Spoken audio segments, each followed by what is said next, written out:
Okay, I'm back. It's a little bit later on in the evening. Hopefully, caught you guys all after dinner. Hopefully, not too many getting that food coma for your Sunday evening.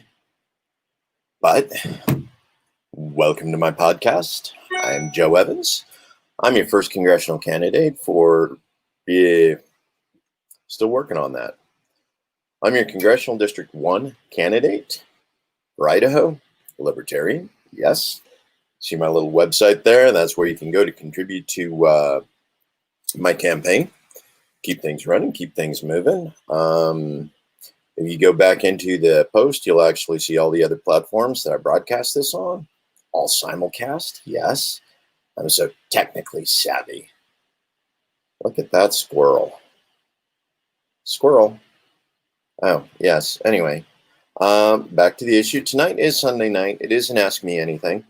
So please let me know what sort of things concern you, what it is you're interested in seeing done in Congress, what you're interested in seeing done in Idaho. Maybe you want to ask my opinion on something. What's my views? How would I see something done different? Is there something in Idaho that needs to be done different? Is there something in the United States? I mean, because really, that's what I'm looking for. I'm looking at the congressional seat, not a legislative seat or a local or an Idaho. I'm actually running for Congress, yes, for all the good, we're going to make some good happen there. Absolutely. So, ask me anything, folks. Let's go ahead and cover a couple topics while we're waiting for the rest of you to show up. Participate? Yes, come on, please. Ask me anything. So, Ruth Bader Ginsburg died, I guess it was 2 nights ago, 1 night ago. Today's the 20th. I guess that happened on the 19th. That's what happens when time shift catches you. So, Ruth, she's been sitting on the Supreme Court for a long time. Ruth's also been one of those that's been very involved in civil rights over the years. Some people would even call her an activist judge because of differences of opinions she had with certain other judges. A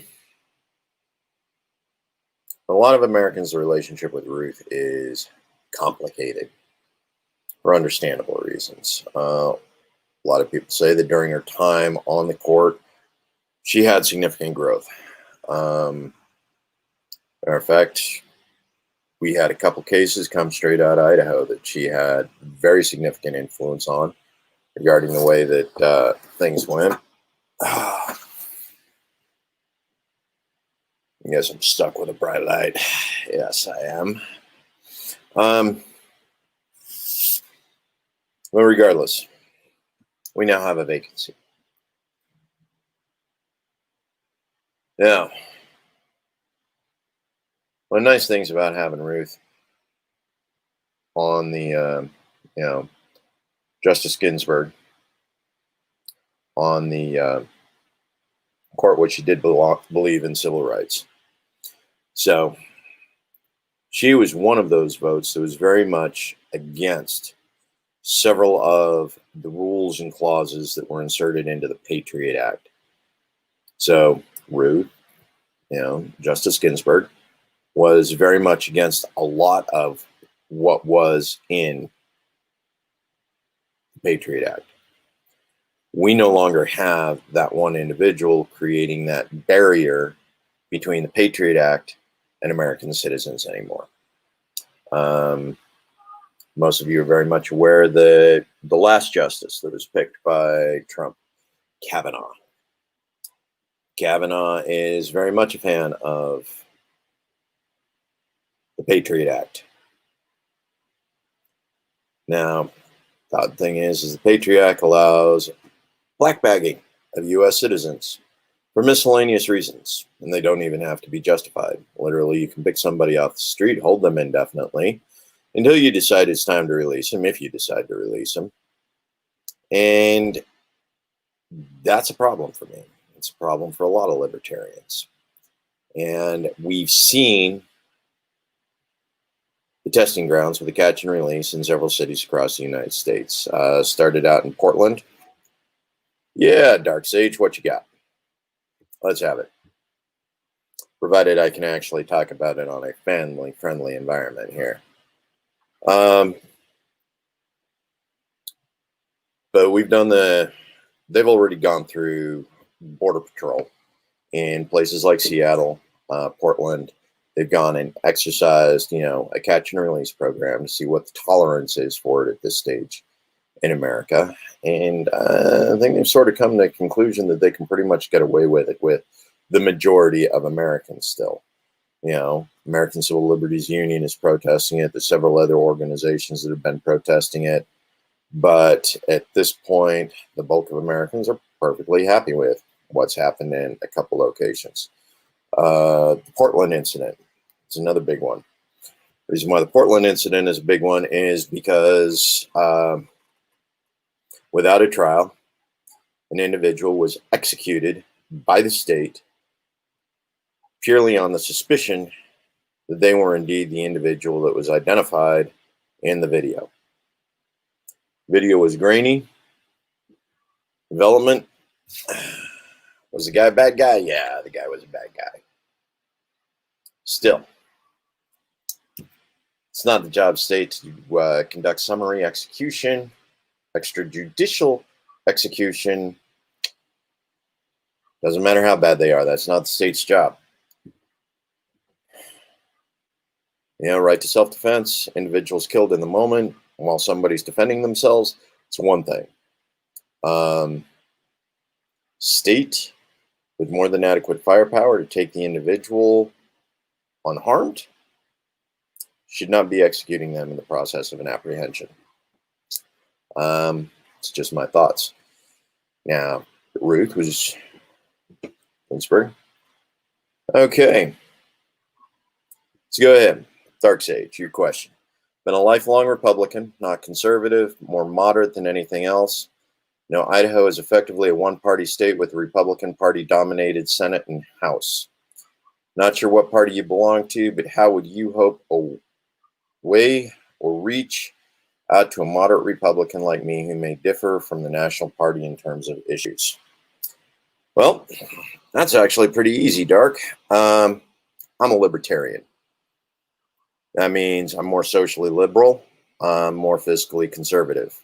I don't believe the government should be involved in anything that goes on with regards to, well, a lot of things, actually, especially with regards to the federal government. Now, as an Idahoan, you want to come to Idaho, you're moderate Republican coming to the state of Idaho. I'm going to warn you. You show up in the state of Idaho as a moderate Republican, you will be identified as a raging liberal. That's just Idaho, man. It really is. Even our most liberal Democrats are more conservative than California or New York Republicans. They really are. It's almost bizarre, the number of people who show up in Idaho thinking, I'm hardcore Republican. Go GOP. And they show up here and go, no, this ain't the GOP I'm used to. Hey, Dems, you got a seat over there? Yeah. That's just the truth about Idaho, Dark. It's the way it's going to be. We are a fairly religious state. A lot of conservative religions at that. We have a strong Catholic presence. We have a strong LDS presence, even strong Baptist, number of religions that have moved into the area in pursuit of religious freedom. Also very fundamentalist, very core values. So even our most ardent leftist are still to the right of an awful lot of these more liberal community GOP individuals. Yeah. So when you come here as a moderate, know you will be identified as a raging liberal and just accept it and roll with it. Uh, I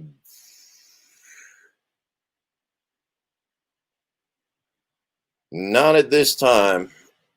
Uh, sorry, Sussex. I really hadn't planned any visitors this evening. Not for this. Running out on too many platforms, and I don't know you. One of the problems with being a libertarian, my trust factor is somewhat busted. Maybe some other time. Hit me up. Let me know what's going on.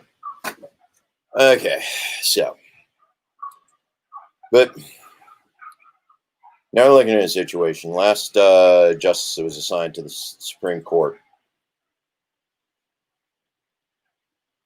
Gay marriage and abortion. Oh, dude, you'll fit right in with the Idaho Democrats. Yeah. I mean, honestly, that is the Idaho Democrat platform. You know, gay marriage and abortion, everything else, state of Idaho, Democrats, you're essentially a Republican, except for those two issues, and those two issues alone. Now, one of the other areas where you get into problems in particular with that is, come on, let's admit it. Nobody in the forced birth movement actually wants to win Roe versus Wade. The second they win it, the money stops. That's a money laundering scheme for a lot of them. They keep bringing in the money as long as they keep promising to fight for, fetal rights and all of that fun stuff. Anybody who's been paying attention to that fight for the last 20 years knows that, dude, they don't want to win. If they'd wanted to win, they'd have won already. They've had more than enough opportunities over the last several years where they've had dominance in both houses, the executive, and even enough control over the SCOTUS in order to get Roe versus Wade or find workarounds that would succeed in the Roe versus Wade argument. They haven't solved that problem. Tells me they don't want to solve that problem. Keep the money coming in. Spend as little of it as possible. Keep the money coming in. Boom, done. We're keeping a lobbyist employed somewhere, doing effectively nothing. It's one of the nice things about the Libertarian Party is, we go back to the Fourth, because that's ultimately what Roe versus Wade is. It's a Fourth Amendment argument. It's whether or not the state has the right to interfere with an individual's privacy to that degree.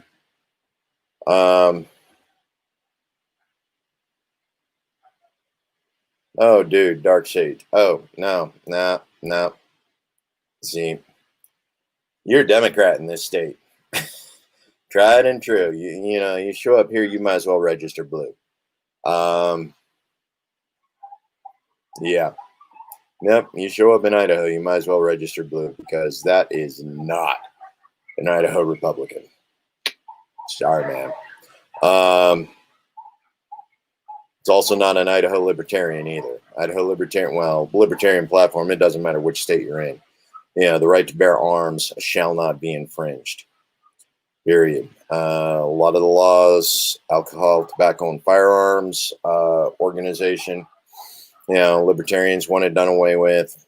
Idaho Republicans want it done away with. Well, some of them anyway. Not most of them, but some of them. But yeah, no, that's not going to work, Dark Sage. It's not one of those that really flies real well in either the Libertarian or the Republican Party in Idaho.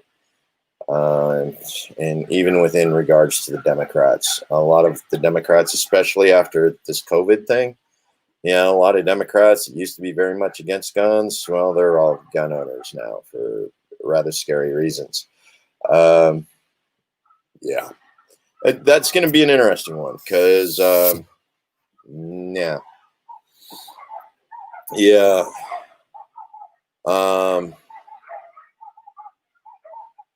as a libertarian, I do not support the assault weapons ban. I think it's bogus. Murder is in the heart, it's not in the weapon.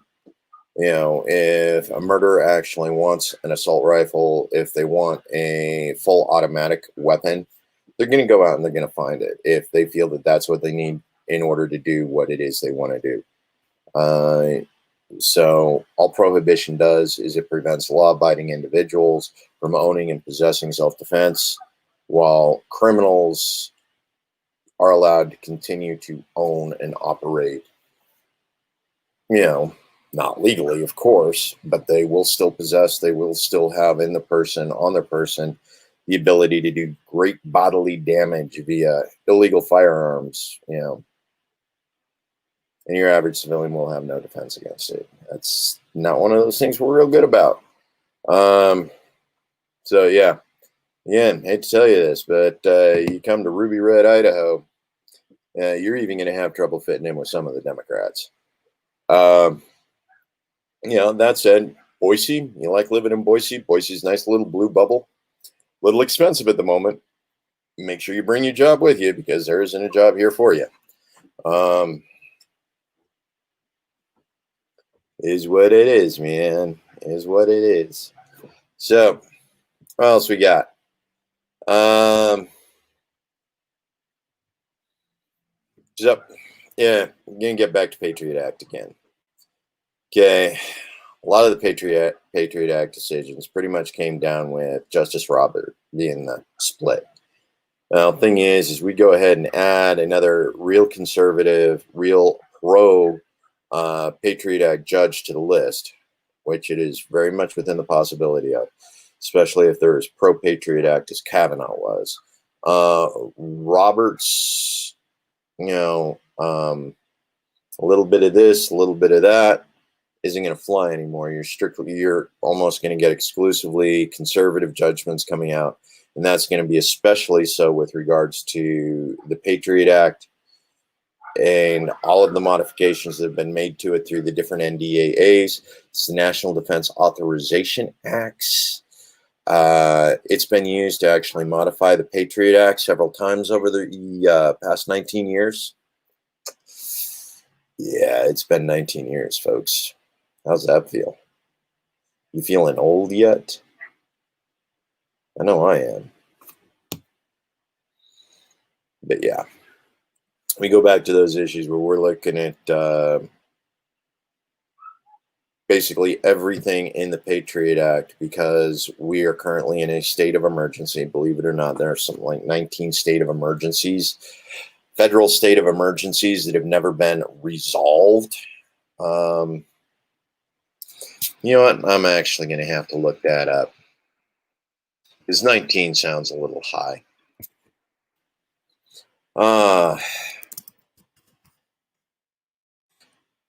Here we go. Let's try this. Active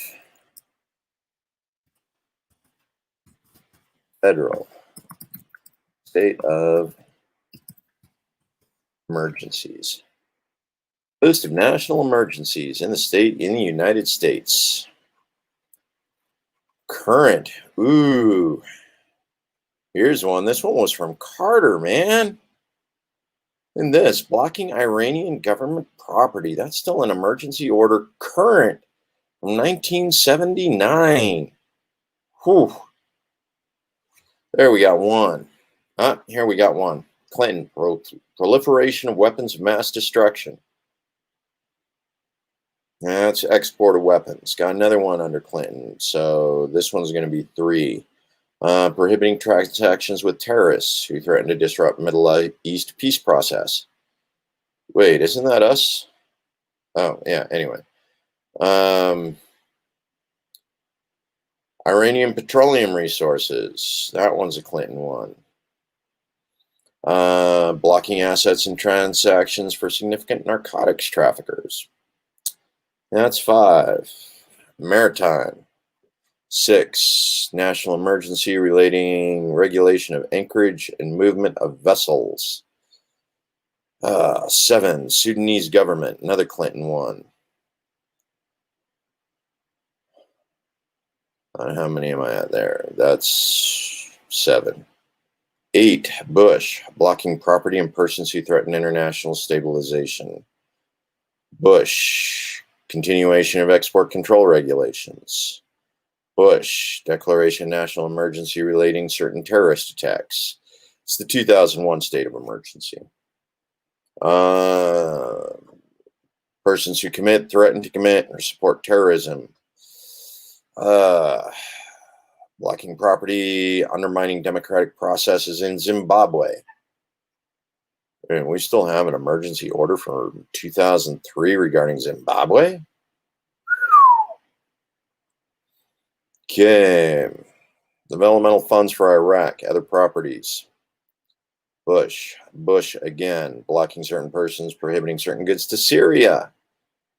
Ew, that's Syria, 2004. We didn't finish playing that game. Another one from Bush, blocking properties certain in Belarus. Dude, Belarus, of all places. Conflict, Democratic Republic of Congo. Sanctions, sovereignty of Lebanon. Sanctions, North Korea. Sanctions, conflict in Somalia. Sanctions, Libya. Transnational crime organization sanctions. Yemen sanctions. Okay, that one's ended. For those of you who are curious, that was disposition of highly enriched uranium extracted from nuclear weapons. Sanctions imposed on Russia over the disposal of highly. And that was actually an Obama one. I imagine that came sometime around the time frame of the Uranium One deal. Anyway, Obama, situation in Ukraine. Obama, Sudan. Obama, Central African Republic. Obama, Venezuela. Obama, cyber-enabled activities. Obama. Burundi. Interesting. Here we go. Now we're into the Trump orders. Trump. Serious human rights abuse or corruption. Sanctions due to Myanmar. Foreign interference in U.S. elections. Yeah, that one went into effect 2018. Still in effect. Nicaragua. Emergency border. Or national emergency concerning southern border. That's our fence, man. $8 billion in funds. Securing the information, communications, technology, and service supply chain. Sanctions. Bans American companies from using telecommunications equipment that the Secretary of Commerce declares to be a national security risk. Interesting. God, I'm surprised that one hasn't been challenged.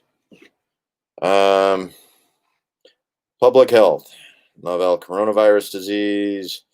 Blocking property of certain persons associated with International Criminal Court. Oh, yeah. That was the people who were coming in to do investigations on war crimes in Afghanistan. So let's go ahead and do the count here. 1, 2, 3, 4, 5, 6, 7, 8, 9, 10, 11, 12, 13, 14, 15, 16, 17, 18, 19, 20, 21, 22, 23, 24, 25, 26, 27, 28, 29, 30, 31, 32, 33, 34, 35, 36. Dude, 36.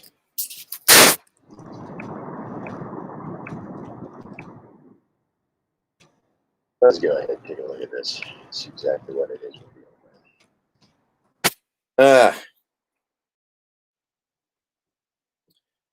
You can go ahead and post something here on the banner real quick. Those of you who are interested where I just pulled all that information from, right there, list of national emergencies in the United States. That's a WikiLeaks list. more than 30, man. We still got 30 emergency orders, most of which were over petty stuff, exhausted stuff.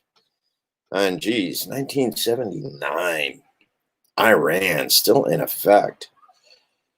Have they bombed us recently? No, I don't think so.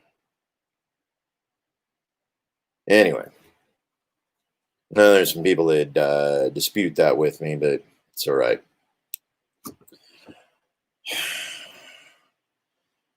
I don't consider certain units to be part of the combative operations. And that'd be like blaming the CIA for Nicaragua. We're never going to own up to that shit, are we? Okay. What else are we looking at?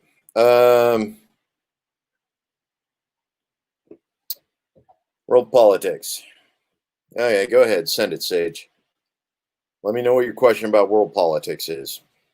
I got an opinion for all the good an opinion's worth. Got lots of opinions. If I didn't have lots of opinions, I wouldn't be running for Congress, especially as a libertarian.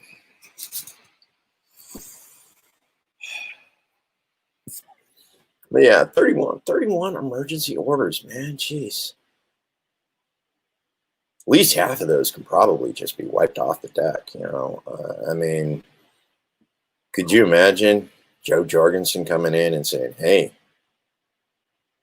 oh, yeah, Jason, you're right. We can't even own up to our own COINTELPRO. You know, we're the worst. For those of you who aren't familiar with COINTELPRO, okay, that's damn it, I'm actually going to have to look that up. Counterinsurgency. I hate the way the military goes in and they abbreviate things. They never make it simple. Okay, so derived from Counterintelligence Program, COINTELPRO. Okay, so now the thing is this is an FBI program. Yeah, which means it's actually used against U.S. citizens. And this isn't what CIA does in like Nicaragua and Iran and Afghanistan. You know, that's not that. COINTELPRO is what the FBI uses domestically to disrupt enemies of the state. Now, what is an enemy of the state? At the moment, an enemy of the state is whatever AG William Barr decides is an enemy of the state. Think that one through, okay? COINTELPRO, especially with regards to Billy Barr. And I'd say I hate bringing this up, but I actually do love bringing this up. Because Ruby Ridge was a COINTELPRO operation spearheaded by none other than then AG Billy Barr for the Clintons. No, he was Bush. He was Bush for that. 1992, that was still a Bush operation. But Billy Barr was in charge of that. You know what COINTELPRO did? They sent somebody in to convince Randy Weaver he needed to sell them. Actually, it wasn't even a sell. It was a modification. They took a gun to Randy and told him to modify it for him. And that's what Randy did. Randy modified guns. Randy liked to do that. So you had an FBI agent go in and tell Randy, you modify this gun for me. Well, Randy modified it. Just enough so that it was illegal. Then he failed to make an appearance at court, so they issued a bench warrant for him. Now, claim was that Randy was a violent insurrectionist. So they did some shady stuff. ATF alcohol, tobacco, and firearms. FBI joint operation went in.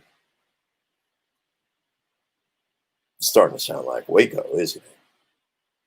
Well, that's another thing. Janet Reno was Waco. Clinton was Waco. Thing is the Department of Justice, because Waco happened like 2 weeks into Janet Reno's tenure. So Janet Reno hadn't had a chance to put her imprint on the Department of Justice. Billy Barr's fingerprints were still all over it. All over it. Ruby Ridge, Pine Ridge, destruction of the Black Panthers, infiltration of La Raza, COINTELPRO. You know, anybody who's fighting the state right now, COINTELPRO has a file on them. You're a water protector, COINTELPRO has a file on you. Your Black Lives Matter. And I mean, an actual street agitator, not the organizers sitting back in D.C. as part of the establishment. Yeah, those people are part of the establishment. 501c3, BLM, part of the establishment. Damn good chance they're getting paid by somebody in COINTELPRO. Spill dirt on you. So, another reason not to get involved with BLM, the organization. Stick with your local activists. But even then, if you're a local activist, if you're a street activist, chances are by this time there's a COINTEL operation going on against you. Probably even a COINTEL. That would just be me being egotistical to think that, you know, the FBI actually has a file on me somewhere. Yeah. Right now, I'm just a libertarian candidate. FBI don't give a damn about me. Oh, yeah. All the 3 percenters are being watched. Randy Parker running for legislative seat this year. I think he's Central Idaho for Freedom actually did a Michelle Stennett, Randy Parker. They did a debate here not that long ago. Televised straight to Facebook. If you're interested, go in and take a look. Randy Parker, he's the Idaho head of 3 percenters. For those of you who aren't familiar, Randy Parker was actually the individual that was photographed up on the freeway, laying down between the 2 pylons, supposedly drawing a bead on federal agents. Exonerated, government overreach, yeah, all that. He's actually running for office right now in Central Idaho. But yeah, just like you said, Jason, absolutely, I agree. All the 3 percenters, which is ironic because they would have just been added back to the COINTELPRO documents, because for the longest time, the white extremists, the white supremacists, the white extremists, and a lot of those organizations were actually told to be dropped. All those investigations dropped, the files shredded or whatever. So I imagine somewhere there's an FBI agent somewhere trying to recreate years and decades of files on some of these activists. But yeah, by now, remember, this is Billy Barr. Billy Barr doesn't like anybody who challenges the status quo. Anybody.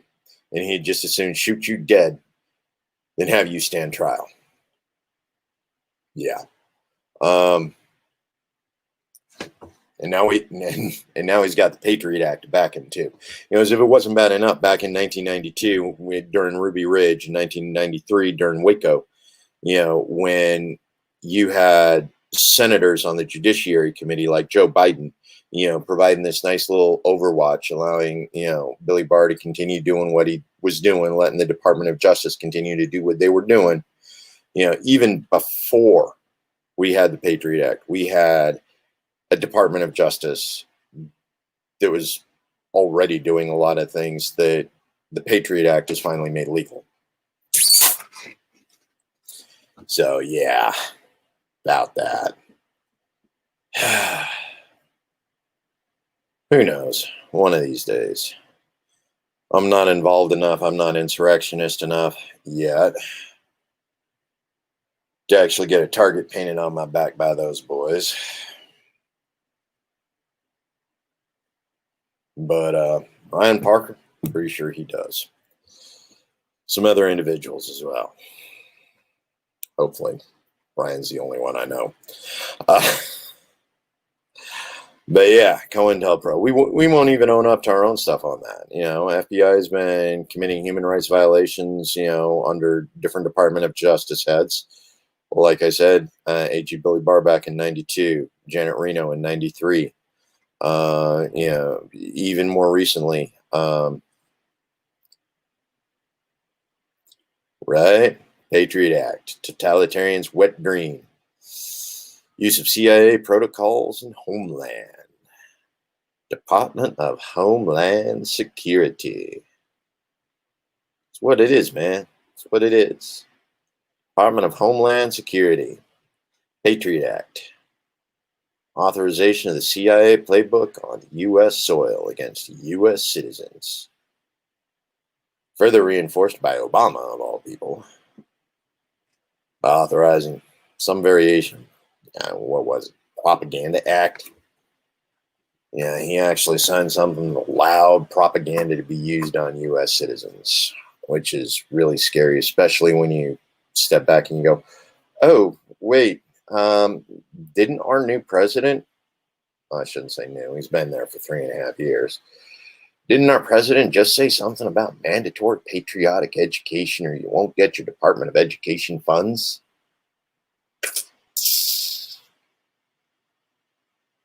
Yeah, someone said that. I'm not happy about that. You shouldn't be happy about that either. And some of my other friends know. Last thing you want to do is be stuck in a U.S. re-education facility. And if you don't think we haven't done it, you're lying to yourself. Big time. We got U.S. re-education facilities that date back prior to Camp Minidoka and the World War II internment of the Japanese. Yes, we do. Yes, we do.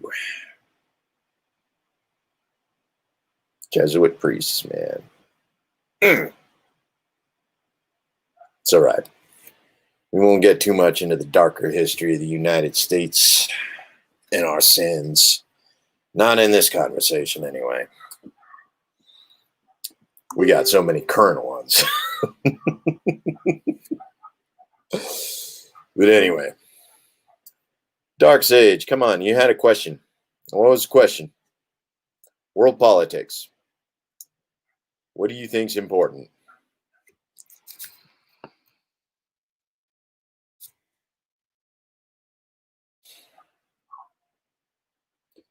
But yeah, no, Patriot Act.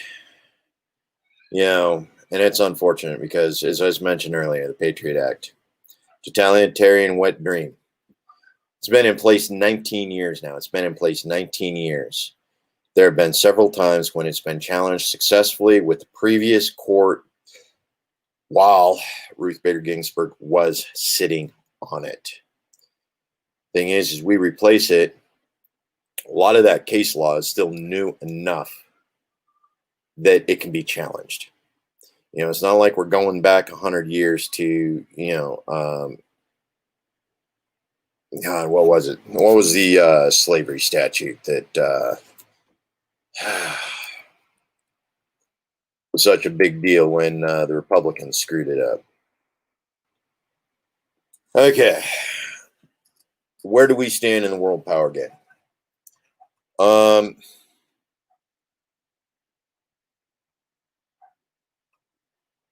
If you're looking at it from an economic perspective, absolutely, we are on par with Greece right now, which means economically we're screwed. We have enough of our own supplies, our own strategic reserves, that we can probably continue to operate our military at full global strength for about the next 5 years, provided nobody goes in with a major embargo against us, and we can continue to count on at least some of our allies for at least another year or two. Economically, we're screwed. The fiat currency that we are currently dependent upon for our economic strength is only bolstered by the United States military. and the fact that we can point 11 aircraft carrier groups at any country in the world at any time if they decide differently about the value of the American dollar than we want them to. Which means literally we are a tin pot dictatorship right now, running around bullying everybody else into accepting our trade terms. It's gunboat diplomacy. We've been exercising it for, well, ever since 79, ever since Carter. And thing is probably even before then. I know Nixon was a big fan of it, especially when he sold out the UN seat to China mainland over Taiwan, who had the rights to the seat at the time. Yeah, economically, we're a failed state. We are about to go into a complete tumble. We don't have the infrastructure. We don't have the skilled labor sets in order to stand up production here locally within the U.S. And a lot of this is because of the way that the duopoly has set us up to fail over the last 30, 40 years. Nixon, back in, what was he? He would have been 72, 73, somewhere around there. Anyway, Nixon, when he set up favored trade status with China, that created a particularly nasty situation. And then we started doing all of the outsourcing. We created high wages here in the United States, protected by minimum wage laws. And then we turned around and we opened up free trade agreements. Those free trade agreements turned around and sent all of those jobs overseas because the wages were cheaper, the labor was cheaper. And it turned the United States into an information economy, into a paper economy, rather than an actual production economy. You take a look at the amount of stuff that's, you don't even really have to take a look at it. If you step back and you take a look at what goes on with our trade imbalances, the fact that we do trillions in trade with China every year tells you that we are not a nation capable of producing. We are not a nation capable, prepared to mobilize the same way we did during World War II. We don't have the infrastructure. We don't have the mining infrastructure. We don't have the production, the steel capability. Now, to be fair, if we were to take all of those mothballed ships and airplanes that are sitting out on airfields and in naval bays all around the world, that's an awful lot of steel that can be repurposed. However, it still needs to be melted down and repurposed. And most of it's been used for yachts. Private yachts for rich people over, the last several decades. And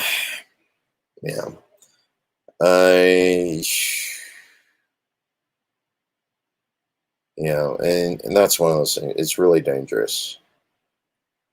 I think if we retain the support of several of our allies, we pull our troops down, we cut down on the expenses associated with our military force projection, which right now keeps us occupying 150 countries around the world, and we start recreating our infrastructure, recreating our production capability, actually teaching people how to, do the mining again, create the steel, do all the things that we need in order to create U.S.-based steel again, create U.S. infrastructure again.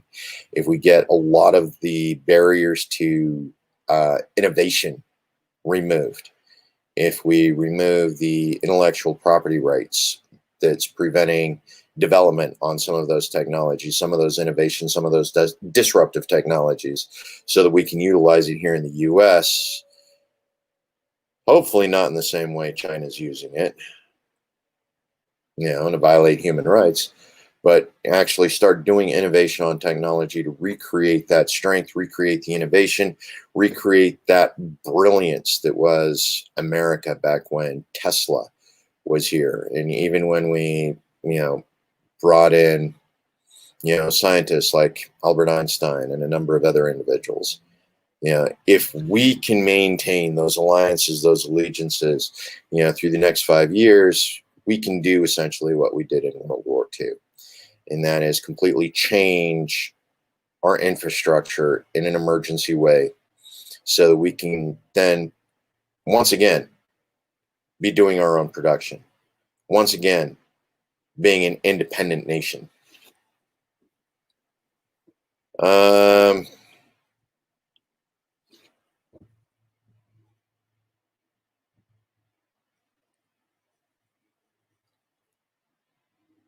See, that's an interesting one, Jason.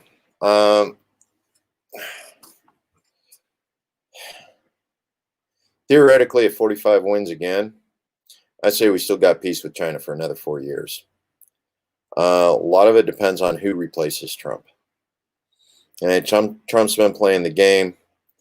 China probably won't call in the loans, at least until China owns more of it. If we run into a situation where, say, Joe Biden wins, depends on who he picks for his cabinet, China may call in the loans. Joe Jorgensen wins, oh yeah, China's going to call in the loans. What that actually means, though, particularly with a libertarian president who hasn't gone in and audited the Fed yet, she may look at China and go, yeah, tough luck. And that thing is, even with China calling in the loans, what does that actually mean financially to the rest of the United States? Does it mean we no longer get any imports? We end up with an import embargo. We end up with something like that. Not likely. Well, probably. Worst case scenario, there'll be end up sanctions against the United States because sanctions failed to own up to its responsibilities in international court. And then the international court will try and sell off, the United States the way Trump kept claiming he would try to. But there isn't a nation in the world right now that can take the United States and occupy it. This goes back to the whole Japanese theory during World War II. We don't actually want to occupy mainland America because behind every blade of grass, there's a hunter. More rifles in America right now than in all the militaries of the world. Nobody wants to invade America, not even America. So conventional warfare isn't likely to happen. The other thing is if China nukes us, the entire point of owning us is rendered moot. So the question is how fast can we recover from the sanctions put in place by China and Russia? We got YouTube. We got YouTube, man. I'm thinking we can probably recover pretty quick. But again, it's going to be that 4 to 5 years, and how many of our allies are going to participate in those sanctions because they're all part of the UN.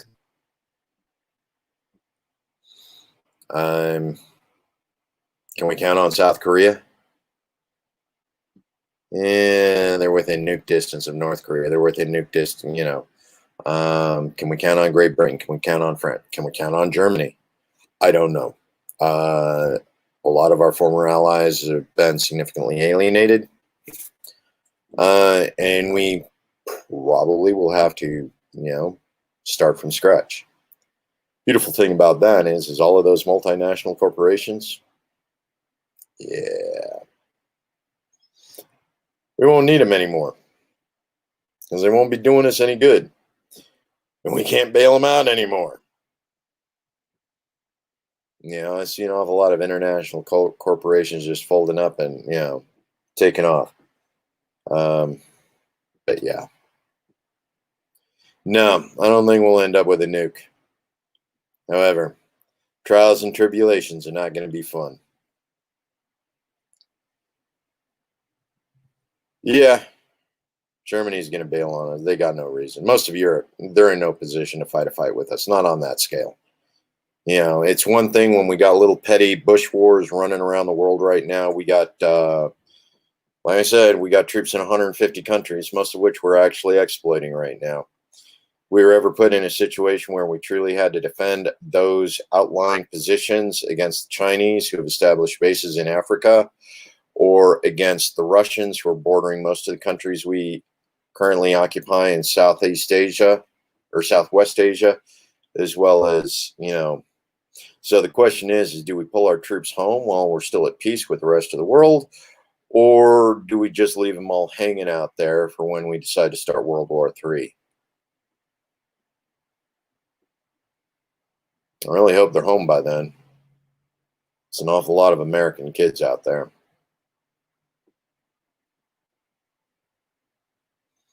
And if we lose our strategic oil reserve, we don't have the force projection to replace them or pull them out.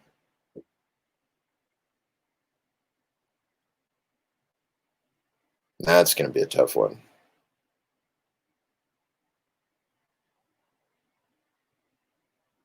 It's like right now we just send more troops into Syria too. Syria, where we actually are in conflict.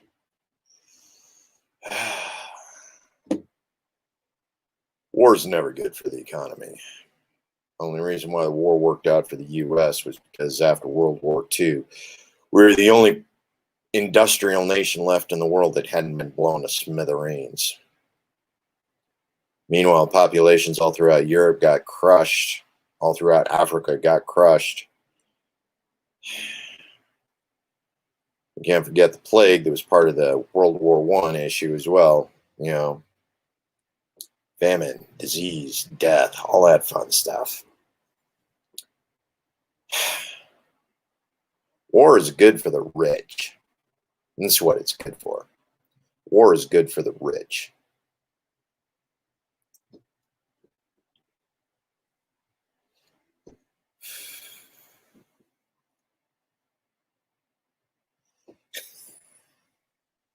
Of course, it's going to work out for the rest of it. Work out for America, especially. No industrial production. Literally, the other countries have to buy all of that production from us.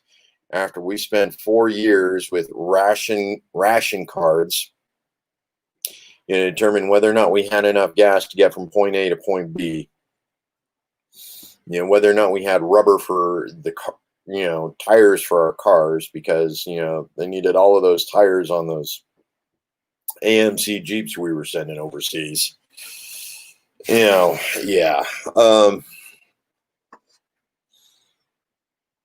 World War II, we did an awful lot of sacrifice in order for an awful lot of industrialists to get rich afterwards, didn't we? And after World War II, we built the Enterprise, the Empire State Building. It's because an industrialist got rich after World War II. Similar things. You and I don't get rich in wars. Nobody we know gets rich in wars. People we know get dead in wars.